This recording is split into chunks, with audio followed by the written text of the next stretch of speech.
Good morning. Thanks for checking out Church on the Couch again this week. My name is Brian, and I'm the pastor here at Fairland Southern Baptist Church. And I'm so thankful that you guys have taken the time to log on to Facebook or YouTube this morning and check out what we're doing. So again, this week we're taking a little bit of a break from our Daniel series called Unshakable Faith. Next week we'll be back to a regular schedule of our normal Church on the Couch messages with worship and everything. This week we're going to be looking at another message that I had back when I was at Cross Community Church in South Point. And this is from a series called Not My Jesus. And this is actually a message called My Jesus Isn't Boring. And it kind of looks at the different intricacies of Jesus and the fact that a lot of people say, man, he's just kind of plain and ordinary and boring. I believe the Bible teaches us otherwise. So again, thanks for checking us out this week. Again, next week we'll be back to a regular schedule. Thanks for checking us out. Thanks for hanging in there with us and praying for me during this time of recovery. So again, thanks for being with us. I hope you guys enjoy. Last week I decided to stay up late on Saturday night and watch a comedy special. And Ray Romano has a new comedy special on Comedy Central, or it's on Netflix.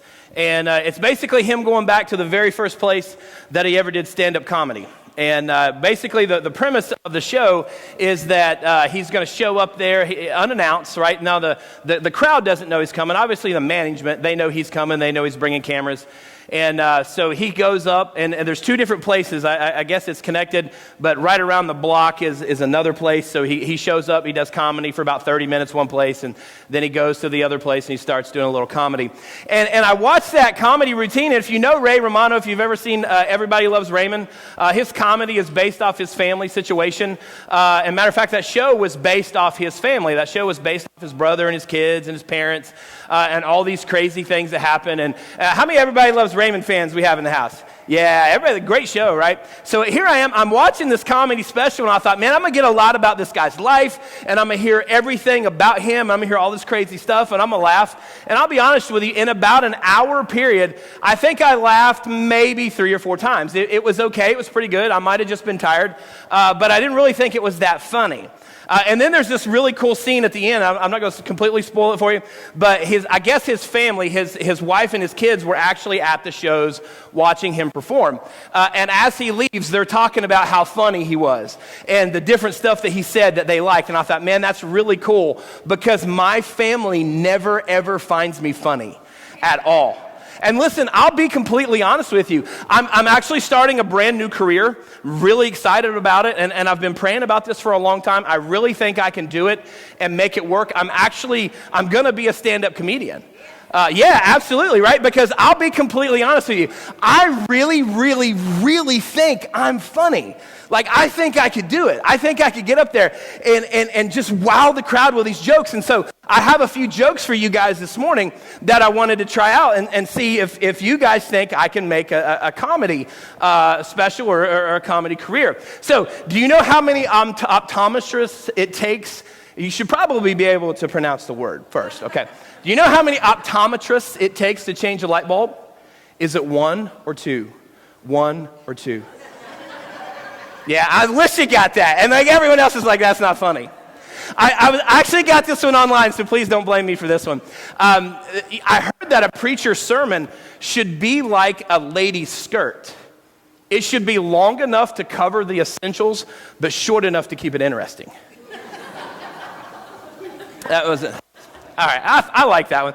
There's a lady, and she's sitting on a bench in a park, and she's just sitting there. And all of a sudden, God appears to her. And God looks at her, and he says, Jamie, you can ask me anything you want, and I'll answer it.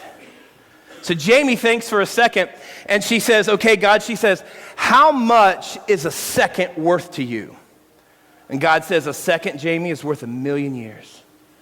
So she thinks, and she says, okay, how much is a penny worth to you?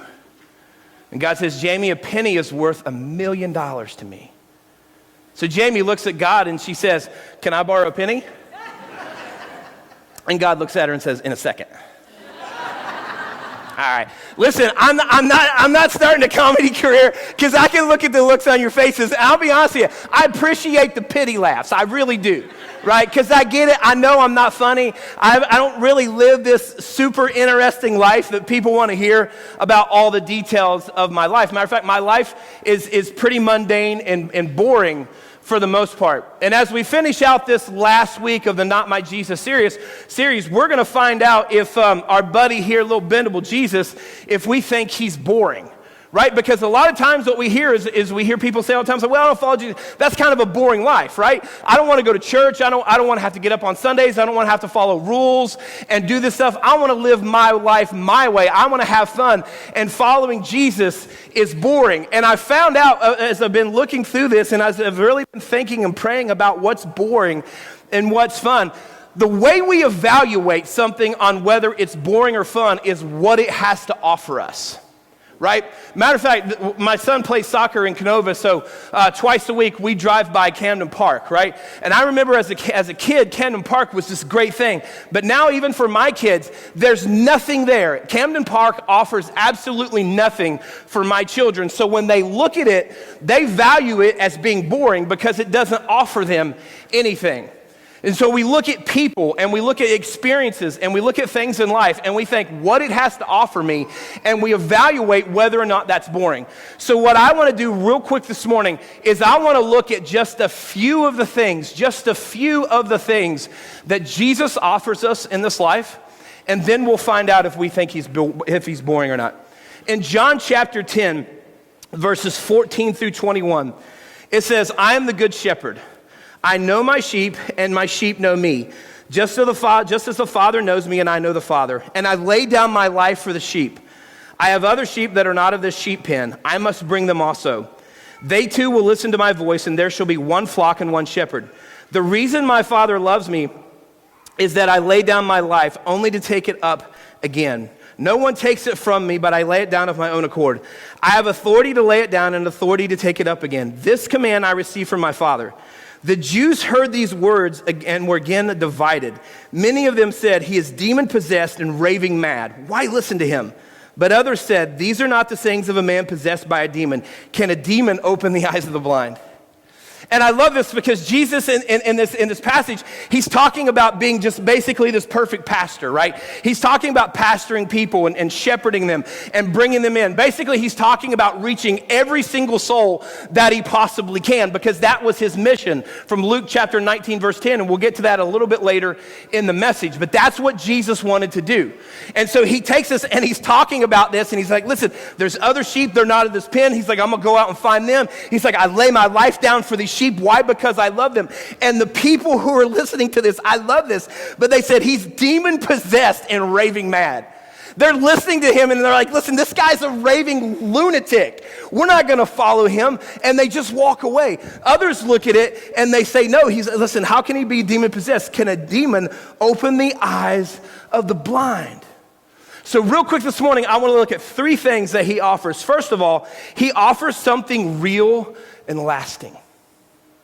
He offers something real and lasting. Matthew 24:35 says this, heaven and earth will pass away, but my words will never pass away.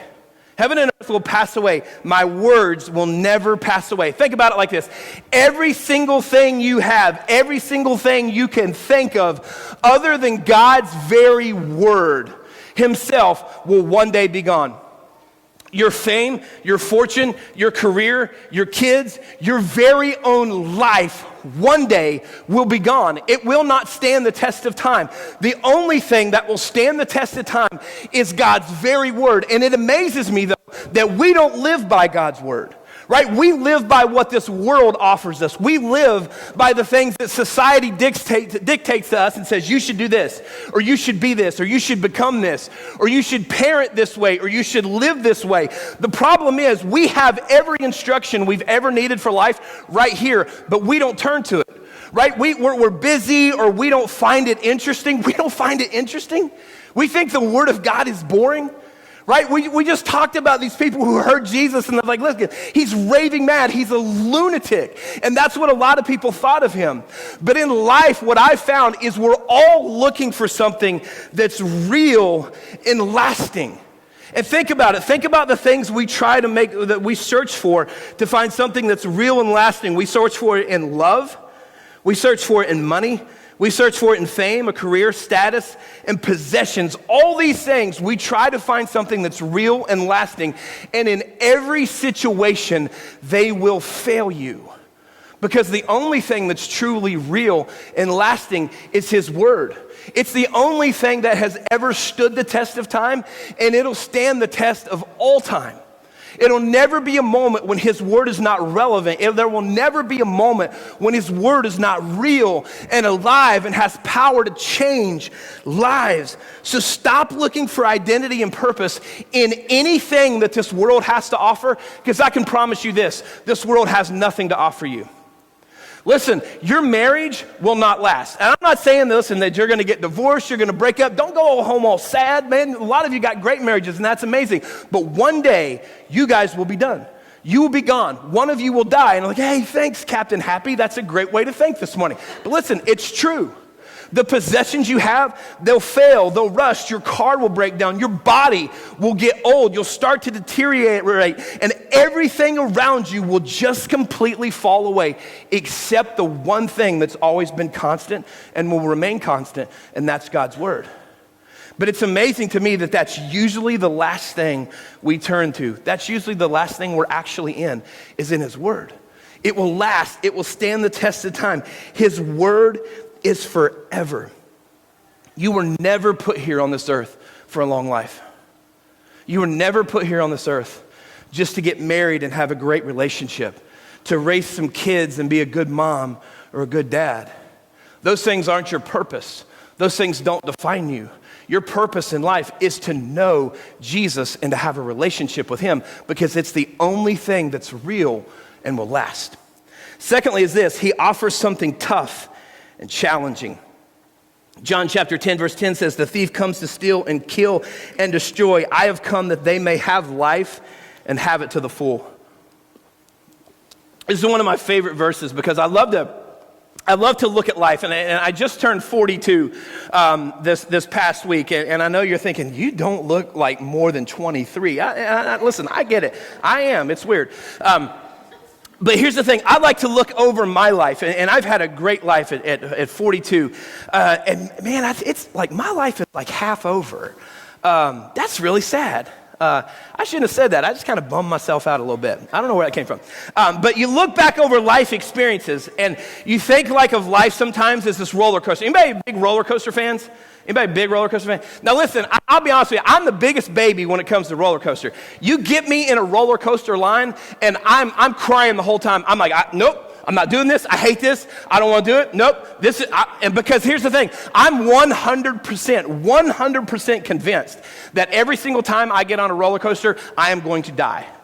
I know it. I know when I get on there, I'm going to die. But man, you get me halfway through the coaster and you get me off. I'm like, woo! Let's do it again. And then you get me back in line again, and I'm like, nope, this is terrible. This is terrible. It's the same thing. But think about this. Think about this amazing roller coaster.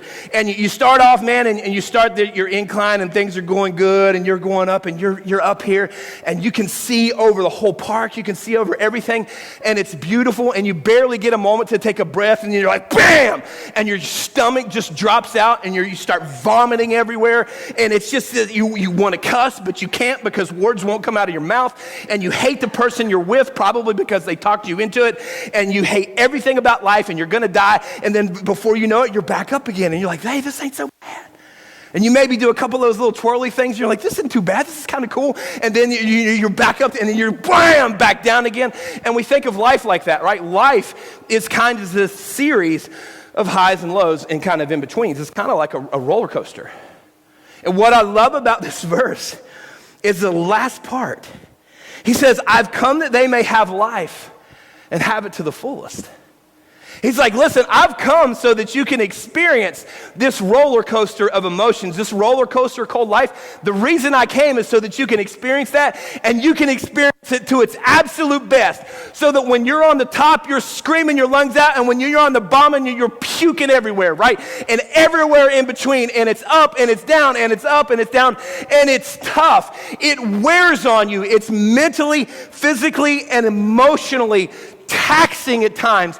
But Jesus says, I've come so that you can have that, and you can have it to the absolute fullest. Because I want you to know this morning what Jesus offers is something that's tough and challenging. It's not easy to follow him. It's not an easy thing to do. And if you think it is, if anyone has ever told you that following Jesus is easy, they've lied to you. There are certain things that you will give up. There are certain people that will walk away from you. There are certain things in life that will never be afforded to you because you're serving Jesus Christ. But what he says is don't worry about those things that'll pass away, those things that'll fade and rust and corrupt. He says, I've come to give you something better. He says, I've come to give you life. Think about those moments in life when whatever it is, a good moment or a bad moment, you feel like you're really living. Think about those moments when you feel like life, even at its best or at its worst, is throwing you everything you can handle. And for whatever reason, either good or bad, you feel alive. Jesus says, that's what I've come to offer you. And I love it because Trent talked about this a couple weeks ago. Think about it with the fishermen. Think about the disciples that he called. And Jesus walks up to them and he says, hey, listen, come and follow me and I'll make you fishers of men. And these guys, they laid their nets down and they walked away from everything they knew. They walked away from the only thing they knew how to do, and that was to fish, to follow someone who couldn't make them any promises about where they were going to go, only what they were going to do, and it's, I'm going to make you fishers of men. And they're probably thinking, exactly how do we fish for men? But Jesus says, follow me and I'm going to teach you. Jesus called people away from the tax booth, right? He called Zacchaeus out of a tree. And he said, hey, listen, come on down. I'm going to your house today. And once he had a meeting with Zacchaeus, once he sat in his house and ate with him, Zacchaeus came out and he changed everyone. And he gave everyone back the money threefold that he had taken. And the thing about being a tax collector is it was a very lucrative business. If you did that, the only thing that you had to turn in to the government was what was required. So if they required 1%, I could charge you 10 and the other 9% was mine. It's a very good way to get rich really, really quick. And Jesus changed these people from everything they ever knew. And the moment he changed them, the rest of their life was difficult. It was tough and it was challenging. And there were moments that people crowded them. There were actual moments when the disciples were sitting there with Jesus and there was such a crowd of people that they would beg Jesus, send them away. They're like, listen, just send them away. And Jesus is like, no, we can't send them away. We got to feed them. And they're like, we don't have anything to feed them with, let alone the money to buy the stuff. And Jesus says, you know what? I'll provide. Because it's hard sometimes following him. It's hard sometimes knowing that everything that we want or need in life, God will provide the things we need. You will never be assured everything that you want, but God will provide what you need. The problem is what we need and what we think we need are two completely different things. And God says, follow me, and that's what he did with them. He put them on a brand new career path that had absolute 100% uncertainty. Even to the point that at one point, he left them. They crucified him, and then he was gone. And he left them with this idea that they were to change the world, and that's exactly what they did. And I love the fact that life is this roller coaster. It's this up and down, but what Jesus is looking for us out of this up and down is consistency.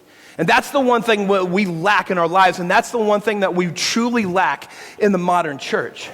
Right? When everything's going great in my life, guess what? I'm listening to K-Love, right? And like, hey, listen, throw on the challenge. I'll give to it, right? Because everything's going good in my life. But guess what? When I'm down in those valleys, I'm listening to Metallica, right? Some death metal on because that's how I feel. And you're like, you know, it's like, this is my life right now, right? I'm not here anymore. I'm down here. And my circumstances have changed, but the problem is, so is my praise. Your circumstances can change daily, but your praise for God never should. It should stay consistent. The problem is he's great when we're up here, and when we're down here, we're like, oh, woe is me. It's the same God. He didn't change. Just your circumstance, just your situation did. Nothing else changed. Guess what? He's still in control of every single situation in your life. And the one thing you're required in those moments is your praise. And your countenance, when you're in those moments, tells this world everything they need to know about serving God. And the way you live your life outside those doors is the reason these doors aren't packed this morning. It's the reason we're not putting out overflow seats. Because when we're here, we're good. But when we're down here, guess what? God isn't good anymore. God is good here. But when we're here, when God challenges us and when life gets tough, he's not as good. Guess what? He still is. We're just not recognizing that it's the same God. God offers us something that's tough and challenging. And the last thing this morning is this. He offers love and purpose. Matthew chapter 22, verses 36 through 40 says, "Teacher, which is the greatest commandment in the law?" Jesus replied, "Love the Lord your God with all your heart and with all your soul and with all your mind. This is your first and greatest commandment, and the second is like it. Love your neighbor as yourself. All the law and the prophets hang on these two commandments." Of all the commandments, I love this because they're coming to Jesus and they're trying to trip him up a little bit. And he says, hey, listen, what's the greatest commandment? What's the thing that I need to make sure that I follow every single day? What's the one thing I need to make sure I do? Jesus says, love the Lord your God with all your heart and with all your soul and with all your mind. He said, and the second is like it, love your neighbor as yourself. Love. Love and purpose is what Jesus offers. And listen, let's be honest, we're all looking for purpose. Everywhere you go, you find people who are looking for purpose or looking for a reason that they exist. And Jesus had that in Luke chapter 19, verse 10. Jesus said, for the Son of Man came to seek and to save that which was lost. That was his purpose. His whole purpose in being born, his whole purpose in living a sinless life, his whole purpose in his death was to make sure that he reached out and found as many people that were lost. Back to John this morning, back to bring them into that pen, right? Back to bring them into that sheep pen so he could love them and care for them and have a relationship with them. He had one goal, and that goal was to raise up leaders and followers around him to reach other people.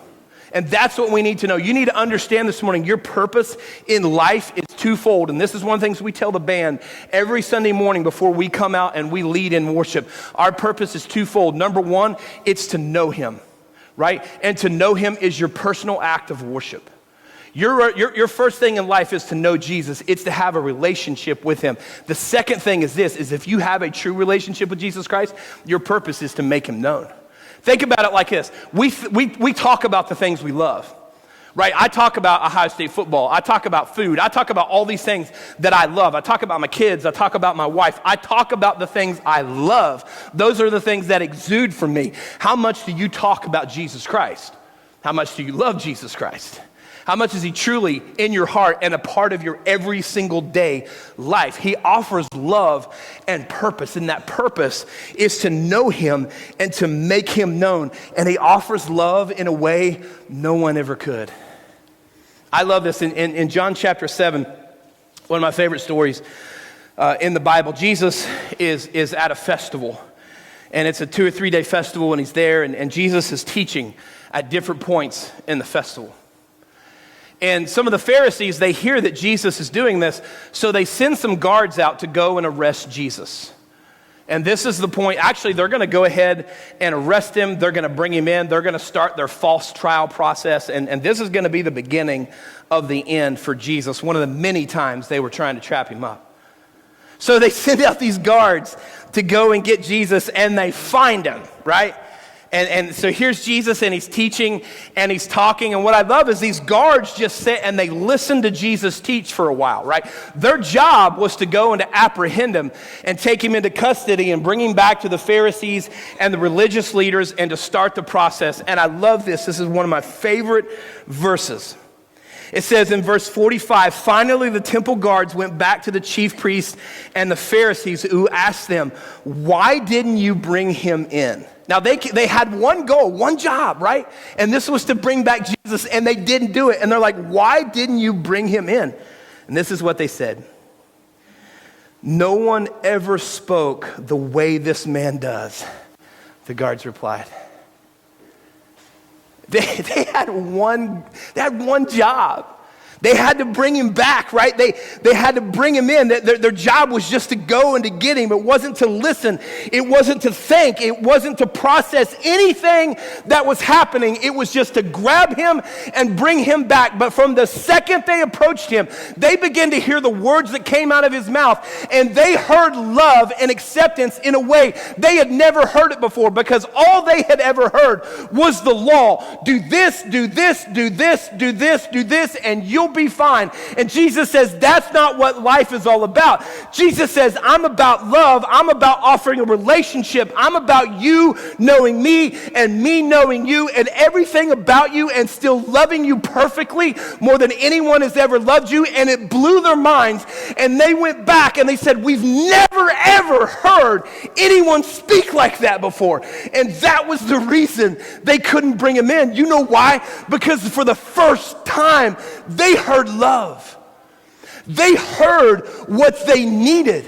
They heard what our world so badly needs to hear, and that's love and compassion. Trent challenged us last week, and it was kind of funny. At the end of the message, he said, hey, listen, we're going to take just a minute, and I want you to text someone that you're with, someone that knows you, and I want you to ask them if you're harsh or kind. And I texted Amy first service, and I texted her, and I said, hey, am I gentle or kind? And she ignored it for a few minutes because I knew what her answer was going to be. And then she sent back harsh. And then she sent back sometimes. And then she sent back not always. So it's like, here's what you really are, and I'm going to backtrack from it a little bit, right? And I'll be honest with you, I wasn't surprised. Second service, I was in the booth, and Eli was in front of me. He was working the lights. And I promise you, the very second Trent says that challenge, he doesn't take out his phone and text me. He turns around and goes, harsh, and then turns right back around to the computer. And I wanted to offer love, but I offered, well, you're grounded. It was really the best thing that I could come up with. But honestly, think about the way you live. Think about the way you speak. Think about the way you talk to people around you. And think about this. Think about when you talk, are you offering who Jesus really is when we talk? Are we offering love? Are we offering life? Are we offering compassion and peace when we speak? Not just to the people closest to us, to everyone around us. I'm gonna be real with you for a minute.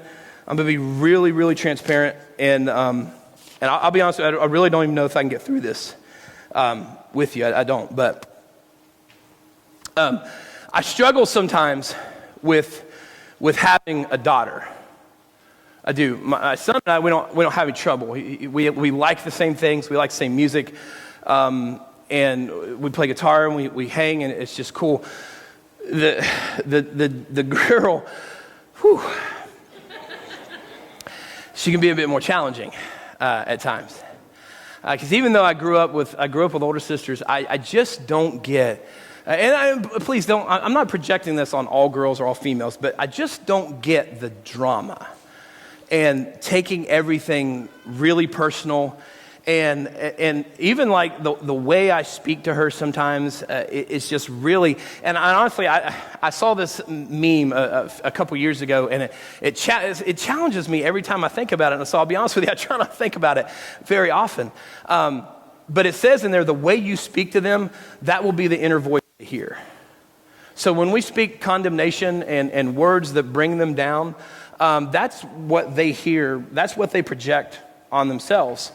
And I do that sometimes as her father. I'm just not good. I struggle, and I think part of it, I'm not making excuses, but if you know, many of you know my daughter, if you know her, you know she's exactly like me. Yeah, some of you are like, she's you, and we clash, and we don't like a lot of the same things, and it's just hard, but I tell you, I want to tell you this story because I want you to see even just how much the littlest ones in our life and around us are looking for love and compassion. It's mind-blowing, and it crushed me a few weeks ago. On our way to on our way to school, we always listen to John Boy and Billy Big Show. Any Big Show fans? And now say, there we go. We listen to the Big Show. And that we by the time we're going to school, we always hear John Boy Jeopardy in the morning. And it's a fun game in our car to try to guess the John Boy Jeopardy question. And so one morning they were doing the John Boy Jeopardy question. It was actually a hard question. And the guy called in and he got the answer right the very first time. And Billy on the radio said, hey, did you get that right or did Siri get that right?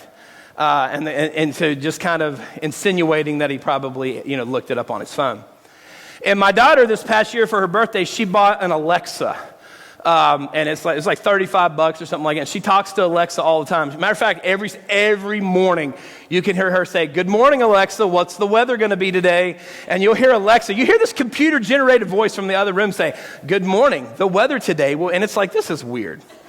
And you can play games on Alexa and you can ask it questions and it'll answer and all these things. But she said, as she heard this, she goes, you know what? She goes, I think my Alexa is stupid. She goes, Alexa's just stupid. She don't know anything. And I'm like, okay. I'm like, well, why don't you think Alexa knows anything? And she said the other day, I asked Alexa, she said, Alexa, what do you do? What do you do when you're losing friends? And she said, Alexa didn't know. She said she didn't answer. She's had some trouble with school, with friends. She said alone some at the table. And I don't get it. I never went through that, and I don't get the girl drama and everything. But this is something she couldn't even come and tell me. This is something she just dropped casually in conversation. She asked a computer